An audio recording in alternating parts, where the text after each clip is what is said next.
Find the domain and range of the following real functions. Real functions అంటే ఏంటండి, మనము inputs real values మాత్రమే తీసుకోవాలి, అలాగే అవుట్పుట్స్ కూడా మనం రియల్ వాల్యూసే తీసుకుంటాం.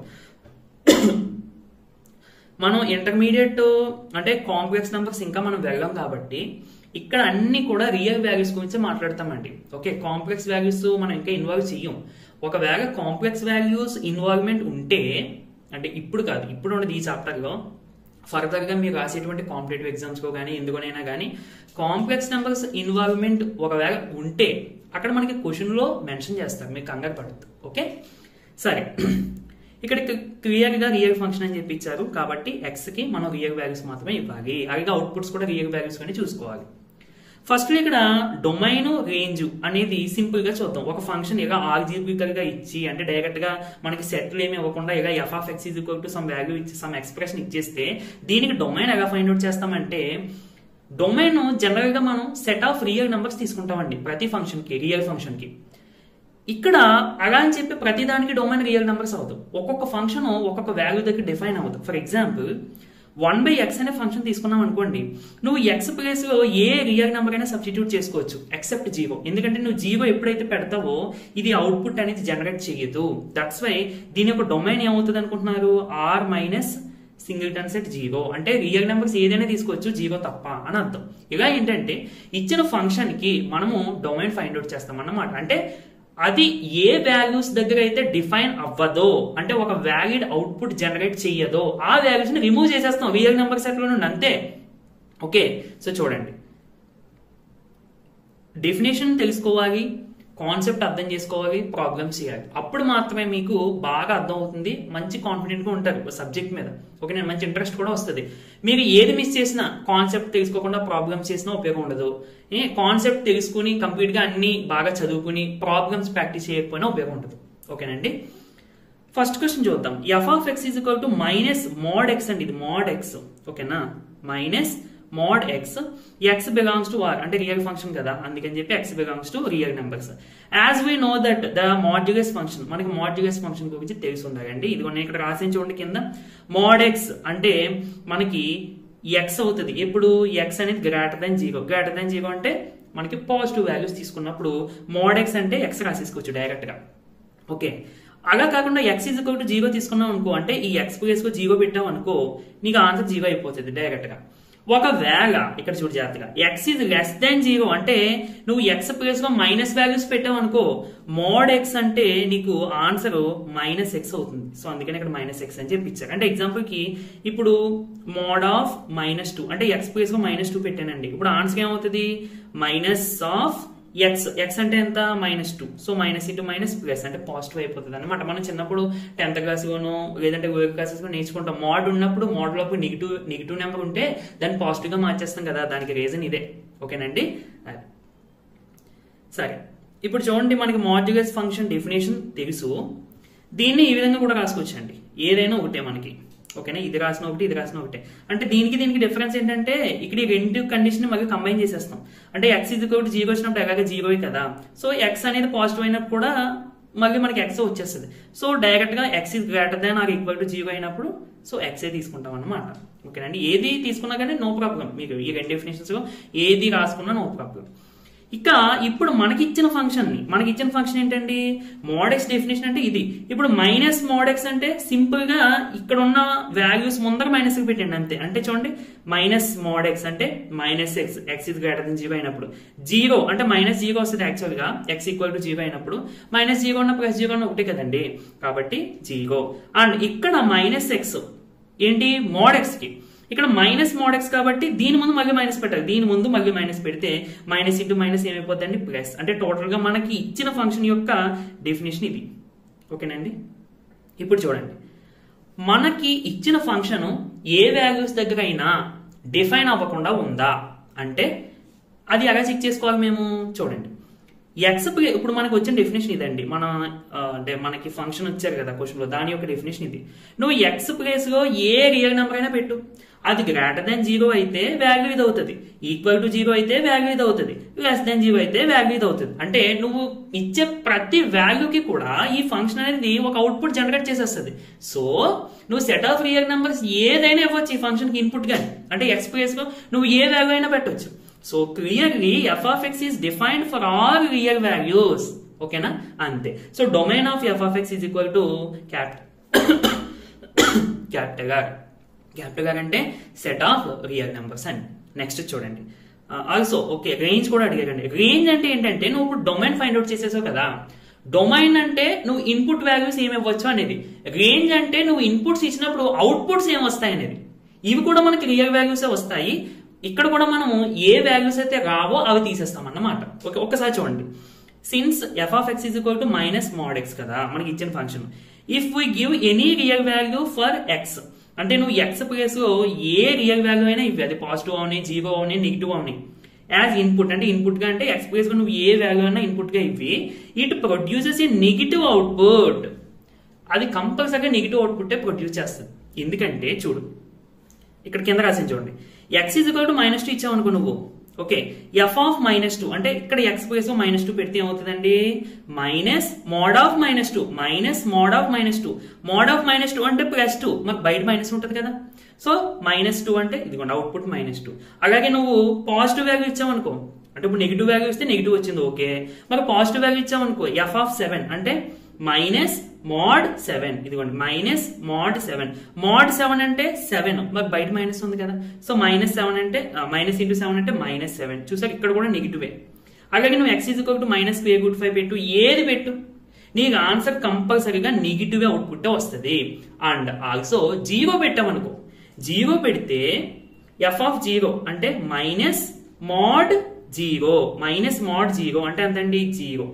0 పెట్టినప్పుడు అవుట్పుట్ 0 వస్తుంది. నువ్వు ఇంకా ఏ పాజిటివ్ వాల్యూ పెట్టినా నెగిటివ్ వాల్యూ పెట్టినా, ఏది 0 కాకుండా నువ్వు ఏ వాల్యూ పెట్టినా గానీ నీకు అవుట్పుట్ నెగిటివ్ రియల్ నెంబర్ మాత్రమే వస్తుంది. ఓకే, సో చూడండి, రేంజ్ అంటే set of output for inputs in the domain, అంటే డొమైన్ లో ఉన్న ఇన్పుట్స్ నువ్వు ఫంక్షన్ లో ఉన్న వేరియబుల్ ప్లేస్ లో సబ్స్టిట్యూట్ చేసినప్పుడు వచ్చేటువంటి అవుట్పుట్స్ యొక్క సెట్ ని రేంజ్ అని చెప్తాం. సో ఇప్పుడు మనకి రేంజ్ ఏంటండి 0 అవుతుంది, ఇంకా 0 కన్నా తక్కువ ఉన్న నెగిటివ్ వాల్యూస్ మనకు వస్తున్నాయి, పాజిటివ్ వాల్యూస్ వచ్చే ఛాన్సే లేదు. అంటే నెంబర్ లైన్ మీద చూసుకుంటే దీన్ని రియల్ లైన్ అంటామండి. సో ఇటుపక్క ఇది 0, ఇవన్నీ కూడా పాజిటివ్ వాల్యూస్, ఇవి మనకు అవుట్పుట్ గా రావట్లేదు. ఏమొస్తున్నాయి, 0 వస్తుంది, 0 కన్నా తక్కువ ఉన్న అన్ని నెగిటివ్ వాల్యూస్ మనకు వస్తున్నాయి. కాబట్టి మనం దీన్ని ఎలా రాసుకోవచ్చండి, -∞, ఓపెన్ ఇంటర్వల్ -∞ టు క్లోజ్డ్ 0, అంటే 0 నుండి ఈ తర్వాతే అన్ని కూడా. ఇక్కడ -∞ అంటే అది వాల్యూ అని కాదండి, అంటే అది ఒక నెంబర్ అని కాదు, రియల్ నెంబర్స్ లో అంటే అన్నిటికంటే బాగా చిన్న వాల్యూ అనేది, ఇంకా దానికన్నా చిన్నది ఏదో ఉండదు అని జస్ట్ రిప్రజెంటేషన్ కోసం అంతే. యాక్చువల్గా మనకి infinite number of real numbers ఉంటాయి కదా, మరి అలా ప్రతి కాల్కులేషన్స్ మనం కొంచెం సింప్లిఫై చేయడానికి, కన్ఫ్యూజన్ లేకుండా ఉండడానికి అక్కడ -∞ అనేది ఒక సింబల్ పెడతారు అంతే. అంతేగాని -∞ అంటే అది ఏదైనా ఇప్పుడు -2, -3 అలా ఒక నెంబర్ అనుకుంటారు, ఆ నెంబర్ అని కాదు. ఓకే, అంటే ఇప్పుడు దీని అర్థం ఎలా రాసానంటే ఏంటండి, 0 నుంచి ఇంక ఇటు సైడ్ నెగిటివ్ వాల్యూస్ అన్ని కూడా వస్తాయి ఇంక్లూడింగ్ 0. ఇది ఎలా పెట్టానంటే స్క్వేర్ బ్రాకెట్ ఈ ఎలిమెంట్ కూడా ఇంక్లూడ్ అవుతుంది. ఓకేనా, అదన్నమాట. సో రేంజ్ అని చెప్పి ఇది రాసుకోండి. సెకండ్ క్వశ్చన్ చూసుకుంటే given function f of x is equal to √9 - x² అని ఇచ్చారండి. స్క్వేర్ రూట్ ఫంక్షన్స్ కి డొమైన్ ఫైండ్ అవుట్ చేసేటప్పుడు మనం గుర్తు చేసుకోవాల్సిన విషయం ఏంటంటే స్క్వేర్ రూట్ లోపల ఉన్న వాల్యూ అనేది కంపల్సరీగా greater than or equal to 0 అవ్వాలి. ఎందుకంటే ఒకవేళ స్క్వేర్ రూట్ లోపల నెగిటివ్ వాల్యూ ఉందనుకోండి, ఎగ్జాంపుల్ కి స్క్వేర్ రూట్ ఆఫ్ -4 అంటే చాలా మంది -2 అని అనుకుంటారు, ఎందుకంటే స్క్వేర్ రూట్ ఆఫ్ 4 అంటే 2 కదా, సో స్క్వేర్ రూట్ ఆఫ్ -4 అంటే -2 అని అనుకుంటారు. కాదండి, స్క్వేర్ రూట్ లోపల మనకి నెగిటివ్ వాల్యూ వచ్చేసింది అనుకోండి, ఇక ఈ టోటల్ వాల్యూ అనేది రియల్ వాల్యూ కాదు, this is non real value. Real value కాకపోతే మరి ఏమవ్వాలి, అదొక కాంప్లెక్స్ వాల్యూ అవుతుంది, అది మనం కాంప్లెక్స్ నెంబర్స్ లో చెప్పుకుంటాం. ఇక్కడ మనము రియల్ ఫంక్షన్స్ డిస్కస్ చేస్తున్నాం కాబట్టి ఈ అవుట్పుట్ అనేది అంటే ఈ టోటల్ వాల్యూ అనేది కంపల్సరీగా రియల్ వాల్యూయే రావాలి. ఆ విధంగా మనం ఎక్స్ ప్లేస్ లో ఎటువంటి వాల్యూ సబ్స్టిట్యూట్ చేయాలనేది డొమైన్ కదా. సో మరి ఇది రియల్ వాల్యూ రావాలంటే కంపల్సరీగా స్క్వేర్ రూట్ లోపల ఉన్న వాల్యూ ఏం అవ్వాలండి, greater than or equal to 0 ఉండాలి. సో దట్స్ వై నేను ఇక్కడ కింద రాసాను చూడండి, square root of P of X is real value. ఇది రియల్ వాల్యూ అవ్వాలి అంటే టోటల్ వాల్యూ రియల్ వాల్యూ అవ్వాలి అంటే స్క్వేర్ రూట్ లోపల ఉన్న పి ఆఫ్ ఎక్స్ అనేది కంపల్సరీగా నాన్ నెగిటివ్ అవ్వాలి. నాన్ నెగిటివ్ అంటే పాజిటివ్ అవ్వచ్చు, లేదంటే 0 అవ్వచ్చు. దాన్ని మనం greater than or equal to 0 అని కూడా రాస్తాం. సో దట్స్ వై మనకి స్క్వేర్ రూట్ లోపల ఉన్న ఫంక్షన్ ఏంటంటే 9 - x². So 9 - x² greater than or equal to 0 రాశాను. మైనస్ ఇంటూ చేశానండి. మైనస్ ఇంటూ చేస్తే ఏమవుతుందండి, minus into minus plus minus into 9 -9. So total x² - 9. ఈ greater than or equal to symbol ఇక్కడ వచ్చేసరికి ఏమైంది చూడండి, less than or equal to. So గుర్తుపెట్టుకోండి, మైనస్ తో మనం ఇన్ఈక్వాలిటీస్ ని మల్టిప్లై చేసేటప్పుడు less than becomes greater than becomes less than. Okay, so x² - 9 ఇది less than or equal to 0. ఇది a² - b² ఫామ్ లో ఉంది కదండి. x² - 9 నేను ఏ విధంగా రాసుకోవచ్చండి, 3². చూడండి a² - b² ఫామ్ లో ఉంది. a² - b² అంటే a + b into a - b. a అంటే a ప్లేస్ లో x ఉంది, b ప్లేస్ లో 3 ఉంది. అంటే x + 3 ఇంటూ x - 3. టోటల్ గా మనం అంటే 10th క్లాస్ లో ఫ్యాక్టరైజేషన్ చేస్తాం కదండి, ఆ ప్రాసెస్ ప్రకారం ఫ్యాక్టరైజ్ చేస్తే ఇది వచ్చేసింది. సో ఇదే నేను ఇక్కడ రాశాను. ఇక్కడ చూడండి, మనకి క్వాడ్రాటిక్ ఇన్ఈక్వాలిటీకి సంబంధించి ఫార్ములా ఉంటుందండి. ఏంటంటే x - a into x - b ఇది less than or equal to 0 వస్తే x belongs to close interval a, b and ఈ కండిషన్ కూడా చూసుకోండి. సో అంటే ఇప్పుడు మనకు వచ్చిన ఇన్ఈక్వాలిటీని చూడండి, x + 3 ఇంటూ x - 3 ఇది less than or equal to 0 వచ్చింది కదా.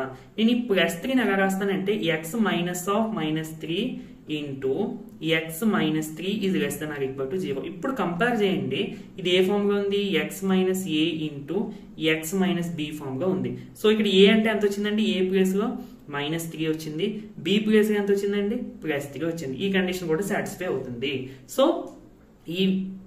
దీని ప్రకారం మనం ఏం రాసుకోవచ్చు, x belongs to close interval a, b కదా. a అంటే -3, +3. ఓకేనండి, ఇవన్నీ కూడా మనం క్వాడ్రాటిక్ ఇన్ఈక్వాలిటీస్ అని చెప్పి ఈ బేసిక్స్ లో నేర్చుకుంటాం. అంటే 10th క్లాస్ అయిన తర్వాత మనం బేసిక్స్ అని చెప్పి అందులో నేర్చుకుంటాం అన్నమాట. అంటే కొంతమందికి మేబీ ఐడియా ఉండకపోవచ్చు, ఈ ఇంటర్వెల్స్ అంటే ఏంటి, క్లోజ్ ఇంటర్వెల్, ఓపెన్ ఇంటర్వెల్, వీటి గురించి ఐడియా ఉండకపోవచ్చు అండి. వీటికి సంబంధించి మన ఛానల్ వీడియో ఉంటుందండి. అంటే క్వాడ్రాటిక్ ఇన్ఈక్వాలిటీకి సంబంధించి వీడియో నేను చేయలేదు, కానీ ఈ క్లోజ్ ఇంటర్వెల్, ఓపెన్ ఇంటర్వెల్, వీటి మీనింగ్స్ ఏంటి, వీటి యొక్క డయాగ్రమాటిక్ మీనింగ్స్ ఏంటి అనేది ఇవన్నీ కూడా నేను చెప్పడం జరిగింది. మన యూట్యూబ్ ఛానల్ వీడియో ఉందండి, ఒకసారి ఇంట్రెస్ట్ ఉంటే చూడండి. ఓకే, ఇది మాత్రం మీరు గుర్తుపెట్టుకోవాలండి, ఫార్ములా మనకి తర్వాత యూజ్ అవుతుంది. సో ఆ విధంగా x బిలాంగ్స్ టు -3 to 3 అని వచ్చింది.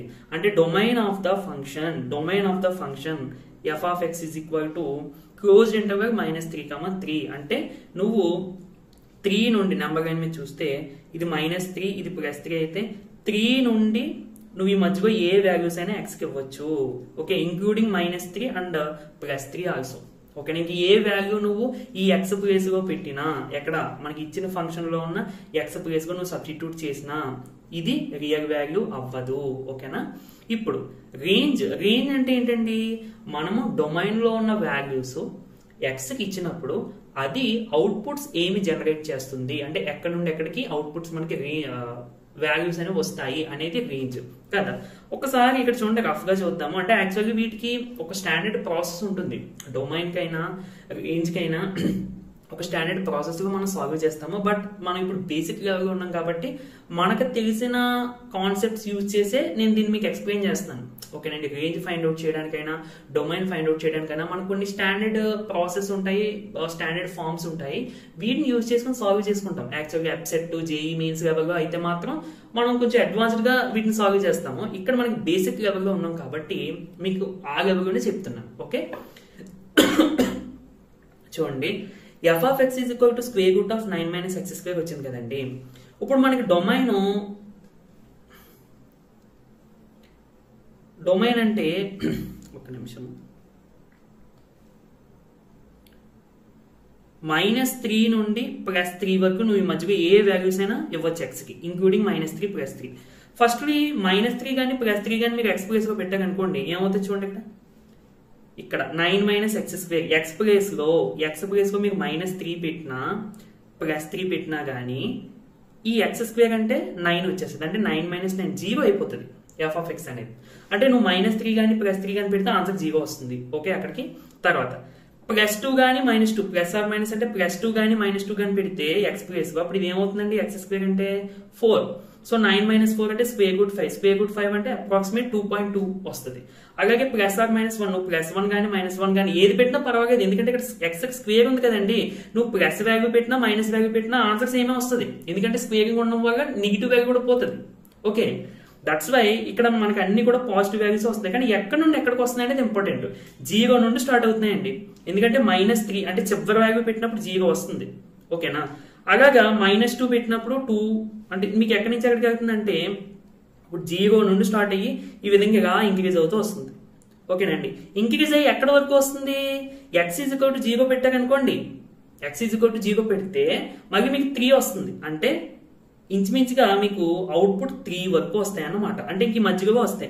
మరి x = 0 తర్వాత 1 పెడితే 3 దాటి రావచ్చేమో అని మీకు డౌట్ రావచ్చు. x = 1 మనం అక్కడ ఆల్రెడీ పెట్టాం, ఎంత వచ్చింది 2.8, అంటే 0కి 3కి మధ్యలోనే వచ్చింది.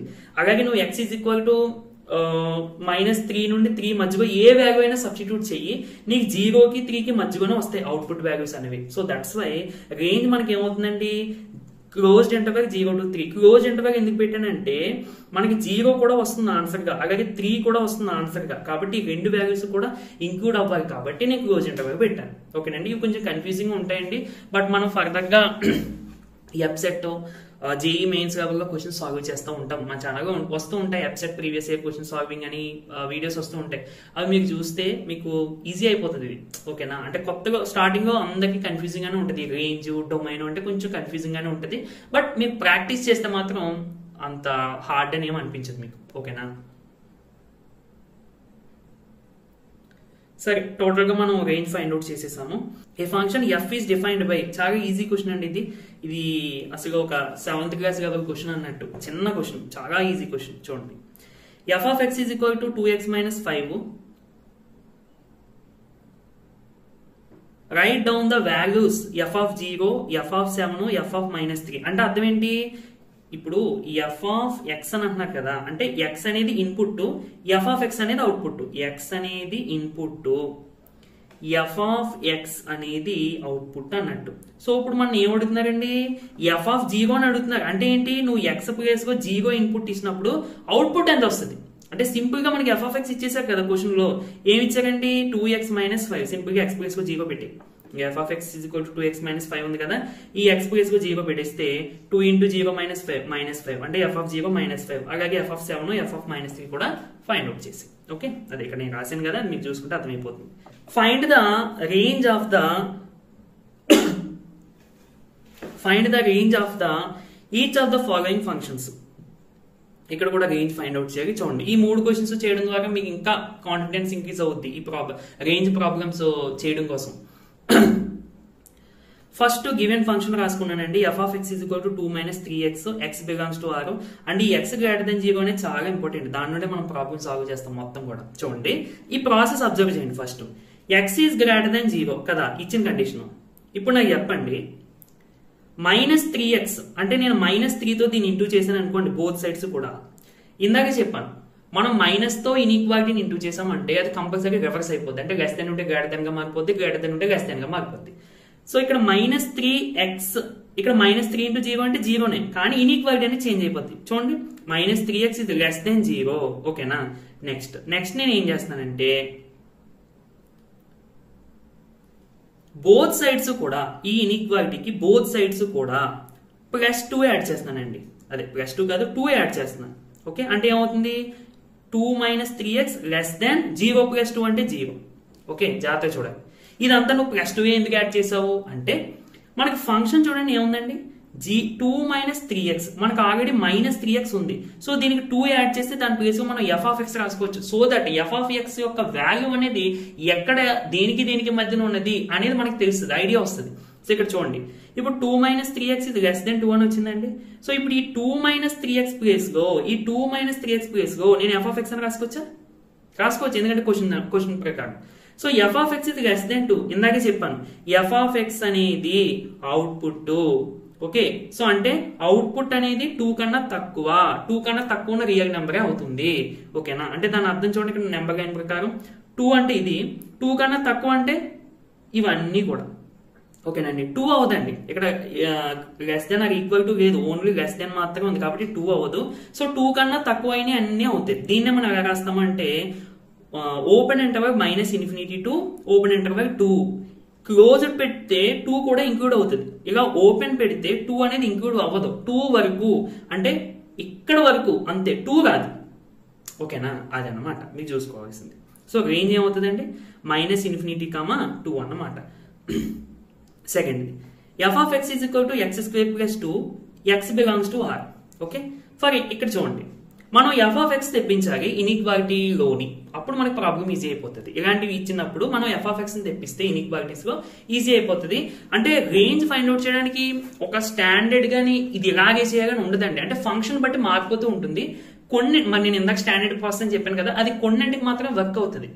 బట్ మనకి ఫంక్షన్స్ కి మాక్సిమం రేంజెస్ ఫైండ్ అవుట్ చేసేటప్పుడు ఆ ఫంక్షన్ యొక్క ఫామ్ బట్టి మనం సాల్వ్ చేస్తాం దాన్ని. ఓకే, అది మీకు ప్రాబ్లమ్స్ చేస్తేనే అర్థం అవుతుంది. నేను ఎంత చెప్పినా కానీ కన్ఫ్యూజింగ్ గానే ఉంటుంది. ఓకే, సరే, ప్రస్తుతానికి ఇక్కడికి వస్తే for any real value of X, నువ్వు ఎక్స్ ప్లేస్ లో ఏ వాల్యూ అయినా తీసుకో, x² అనేది కంపల్సరీగా ఏమవుతుందండి, అయితే 0 అవ్వచ్చు, లేదంటే 0 కన్నా ఎక్కువే అవ్వచ్చు. నెగిటివ్ అయ్యే ఛాన్స్ ఉందా? నువ్వు ఎక్స్ ప్లేస్ లో ఏ వాల్యూ అయినా తీసుకో, ఏ నెంబర్ అయినా తీసుకో, 0 తీసుకుంటే 0 అవుతుంది. 0 కన్నా ఎక్కువ పాజిటివ్ తీసుకున్నా గ్రేటర్ దెన్ 0 వస్తుంది. 0 కన్నా తక్కువ తీసుకున్నా గ్రేటర్ దెన్ 0 వస్తుంది, ఎందుకంటే స్క్వేర్ ఉంది కాబట్టి. అంటే నేను ఇప్పుడు ఈ ఇన్ఈక్వాలిటీ రాసిన కరెక్టే కదా. For any value of x, x² is greater than or equal to 0. ఇక్కడ చూడండి, x² వచ్చింది మనకి, ఇక +2 రావాలి. సేమ్ బోత్ సైడ్స్ కూడా 2 యాడ్ చేసేయండి. అప్పుడు ఏమవుతుందండి, x² + 2 is greater than or equal to 0 + 2 అంటే 2. ఇప్పుడు x² + 2 అంటే ఏం రాసుకోవచ్చండి, F of X is greater than or equal to 2. ఇక్కడ చూడండి, ఎఫ్ ఆఫ్ ఎక్స్ యొక్క value greater than or equal to 2 అంటే 2 అవ్వచ్చు, 2 కన్నా ఎక్కువ అవ్వచ్చు, అంటే అవుట్పుట్స్ అంటే రేంజ్. సో 2 అవ్వచ్చు, 2 కన్నా ఎక్కువ అవ్వచ్చు, అంటే డయాగ్రామెట్రిక్ రిప్రజెంటేషన్ ఇదేనా. 2 అవ్వచ్చు అన్నప్పుడు ఇదిగా రౌండ్ చేశాను. పైన చూడండి 2 అవ్వట్లేదు కాబట్టి నేను అది రౌండ్ చేయలేదు. ఇక్కడ మీరు అబ్జర్వ్ చేస్తున్నారు లేదో. సో 2 అవ్వచ్చు, 2 కన్నా ఎక్కువ ఏ వాల్యూ అయినా అవ్వచ్చు +∞ వరకు. అంటే మనం ఏం తీసుకోవచ్చు, క్లోజ్డ్ ఇంటర్వెల్ 2, ఓపెన్ ఇన్ఫినిటీ. ఎప్పుడైనా సరే -∞ వచ్చినా +∞ వచ్చినా ఓపెన్ బ్రాకెట్స్ పెట్టాలి, క్లోజ్డ్ బ్రాకెట్ పెట్టకూడదు. ఎందుకంటే క్లోజ్డ్ బ్రాకెట్ పెట్టారు అంటే ఈ వాల్యూ కూడా ఇంక్లూడ్ అవుతుందని అర్థం. అసలు ఇన్ఫినిటీ వాల్యూ ఎవరికి తెలియదు, మరి వాల్యూని ఎలా ఇంక్లూడ్ చేస్తాము. ఓకేనా, దట్స్ వై మనము స్క్వేర్ బ్రాకెట్స్ పెట్టకూడదు. సో టోటల్ గా ఇది రేంజ్ అవుతుంది. నెక్స్ట్ థర్డ్ అండి, F of X is equal to X. ఇచ్చిన function X is a real number అని చెప్పి ఇచ్చారు. చూడండి ఇక్కడ, here input and outputs are same. అంటే నువ్వు ఎక్స్ కి ఏం ఇన్పుట్ ఇస్తే అవుట్పుట్ కూడా అదే వస్తుంది. అంటే నువ్వు ఎక్స్ ప్లేస్ 2 పెట్టావు అనుకో, అవుట్పుట్ కూడా 2. ఎక్స్ ప్లేస్ -1 పెట్టావు అనుకో, అవుట్పుట్ కూడా -1. ఓకే, సో ఇన్పుట్ ఏమి ఇస్తే అవుట్పుట్ కూడా అదే వస్తుంది. ఇక్కడ ఇన్పుట్ ఏంటంటే ఎక్స్ ప్లేస్ మనం ఏ వాల్యూస్ పెట్టుకోవచ్చు, రియల్ నెంబర్స్ పెట్టుకోవచ్చు. అంటే అవుట్పుట్స్ కూడా ఏమొస్తాయి, అన్ని రియల్ నెంబర్స్ వచ్చేస్తాయి. So range of f of X is equal to set of real numbers. ఓకేనండి, which of the following relations are functions give reasons. If it is a function determine its domain and range. మనకి ఇక్కడ 3 questions ఇచ్చారండి. అంటే ఈ 3 కూడా relations అన్నట్టు. ఈ 3 relations లో ఏవి ఫంక్షన్స్ అవుతాయో మనం చెక్ చేయాలి. అంటే అది ఫంక్షన్ అవుతుందా అవదా అనేది మనం ఫస్ట్ చెక్ చేసి, ఫంక్షన్ అయితే ఎందుకు అవుతుంది అనేది రీజన్ రాయాలి, ఫంక్షన్ అవ్వకపోతే ఎందుకు అవ్వదు అనేది రీజన్ రాయాలి, అండ్ ఫంక్షన్ అయితే రీజన్ తో పాటు ఆ ఫంక్షన్ కి సంబంధించిన డొమైన్ అండ్ రేంజ్ కూడా రాయాలి. ఓకే, ఫస్ట్ క్వశ్చన్ ఇందులో ఫస్ట్ క్వశ్చన్ గివెన్ రిలేషన్ అని చెప్పి నేను R ఈజ్ ఈక్వల్ టు అని రాశానండి. యాక్చువల్గా క్వశ్చన్ లో మనకు only set of ordered pairs ఇచ్చేసారు అంతే. బట్ నేను రిలేషన్ రిప్రజెంట్ చేస్తుంది కాబట్టి R అని జస్ట్ డినోట్ చేసుకున్నాను అంతే, అంతకుమించి ఏమీ లేదు. ఇప్పుడు దీని నుండి నేను యారో డయాగ్రామ్ డ్రా చేస్తున్నాను. ఎందుకు యారో డయాగ్రామ్ డ్రా చేస్తున్నానంటే డయాగ్రామ్స్ యూజ్ చేసి మనం చాలా ఈజీగా చెప్పేయచ్చు ఫంక్షనా కాదా అనేది. ఇందులో ఆర్డర్డ్ పేర్స్ ఉన్న ఫస్ట్ ఎలిమెంట్స్ అంటే 2, 5, 8, 11, 14, 17 ఇవన్నీ కూడా ఫస్ట్ సెట్ లో వేయండి. ఓకేనండి, ఈ విధంగా నేను ఇక్కడ డ్రా చేశాను కదా. నెక్స్ట్ సెకండ్ ఆర్డర్డ్ ప్లేస్ లో సెకండ్ ప్లేస్ లో ఉన్న ఎలిమెంట్స్ అంటే ఐ మీన్ సెకండ్ ఎలిమెంట్స్ అన్ని కూడా చూడండి ఏముందండి 1 ఉంది. కాబట్టి సెకండ్ సెట్ లో నేను ఓన్లీ 1 మాత్రమే రాస్తాను. ఇప్పుడు కనెక్ట్ చేయండి. కనెక్ట్ చేయడం అంటే ఆర్డర్డ్ పేర్ 2,1 కదా, అంటే ఫస్ట్ సెట్ లో ఉన్న 2 కి సెకండ్ సెట్ లో ఉన్న 1 తో కనెక్ట్ చేయండి. సో మీరు ఆ విధంగా కనెక్ట్ చేసుకుంటే నేను ఇక్కడ లైన్స్ పెట్టాను కదండి, 2 to 1, 5 to 1, 8 to 1 అంటే 8,1, 11,1, 14,1, 17,1 అనేది. ఓకే, ఇప్పుడు జాగ్రత్తగా అబ్జర్వ్ చేయండి. ఇది ఫంక్షన్ అవ్వాలి అంటే డొమైన్ లో ఉన్న ఐ మీన్ డొమైన్ అంటే రిలేషన్ యొక్క డొమైన్ ఇది. ఇందులో ఉన్న ప్రతి ఎలిమెంట్ కి కూడా కోడొమైన్ అంటే సెకండ్ సెట్ లో ఒక ఎలిమెంట్ తో కనెక్షన్ ఉండాలి. అంటే ఒక యూనిక్ ఇమేజ్ అనేది ఫామ్ అవ్వాలి. చూడండి 2 కి 1 తో ఇమేజ్ ఫామ్ అయింది, 5 కి 1 తో ఇమేజ్ ఫామ్ అయింది. ఇలా మనకి అన్ని ఎలిమెంట్స్ కి కూడా ఇమేజ్ ఫామ్ అయిపోయింది అండ్ అన్ని ఎలిమెంట్స్ కి కూడా 1 తోటి ఇమేజ్ ఫామ్ అయింది. So it is a function. పక్కన రీజన్ కూడా రాసేది చూడండి, clearly every element in the domain of the relation అంటే ఇందులో ఈ సెట్ లో has unique image. The relation is function. Unique image ఉండాలి కంపల్సరీగా. అంటే ఇప్పుడు చూడండి మరొక ఎగ్జాంపుల్ చూడండి. సో ఇందులో 1, 2 తీసుకుని ఇందులో 3, 4 తీసుకున్నాను అనుకోండి. 1 అనే ఎలిమెంట్ కి ఈ విధంగా ఇమేజెస్ ఉండకూడదు. అంటే ఒక ఇన్పుట్ ఇచ్చినప్పుడు 2 డిఫరెంట్ అవుట్పుట్స్ రాకూడదు. ఓకేనా, ఇక్కడ యునిక్ ఇమేజ్ అని రాయడానికి కారణం ఏంటంటే మీకు చూడండి ఒక ఇన్పుట్ కి ఒక అవుట్పుట్ మాత్రమే ఉంది. 5 అనే ఇన్పుట్ కి 1 అనే అవుట్పుట్, 8 అనే ఇన్పుట్ కి 1 అనే అవుట్పుట్, 11 అనే ఇన్పుట్ కి 1 అనే అవుట్పుట్. అంతేగాని 11 కి 2 అవుట్పుట్స్ లేవు, 1 కాకుండా ఇంకొక అవుట్పుట్ ఏమీ లేదు. అలా ఉండకూడదు. అలా ఉంటే అది ఫంక్షన్ అవుతుంది. అర్థమైందండి? అదే మనం చెక్ చేసుకోవాల్సింది. సో మరి ఫంక్షన్ అయితే మనం డొమైన్ కూడా రాయాలి కదా. So domain of the function, domain అంటే ఏమీ లేదు మనకి ఫస్ట్ సెట్ లో ఇక్కడ రాసుకున్నాం కదా ఎలిమెంట్స్ అన్ని రాసేయడమే.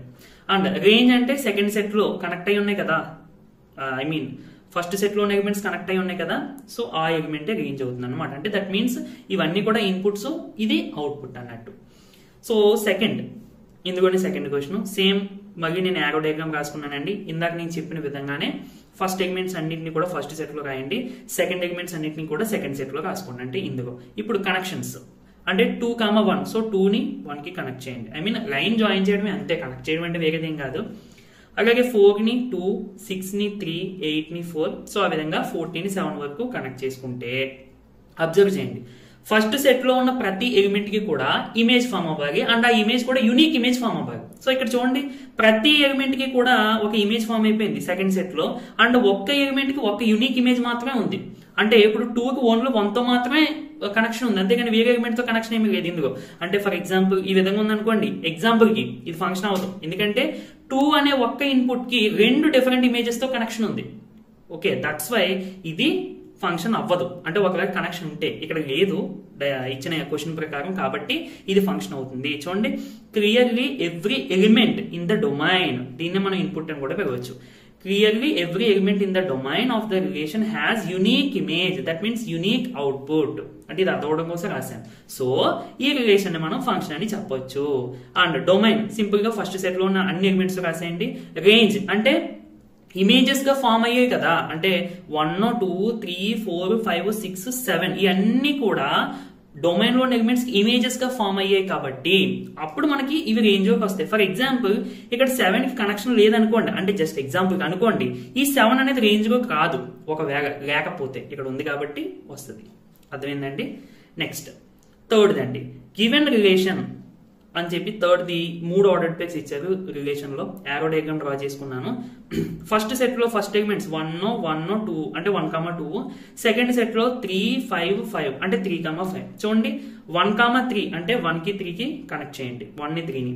అలాగే 1, 5 అంటే 1 కి 5 కి కనెక్షన్ ఉంది. ఇక్కడే చూడండి ఒకే ఇన్పుట్ కానీ దానికి 2 అవుట్పుట్స్ ఉన్నాయి, అంటే ఒక్క ఎలిమెంట్ కి 2 డిఫరెంట్ ఇమేజెస్ ఉన్నాయి.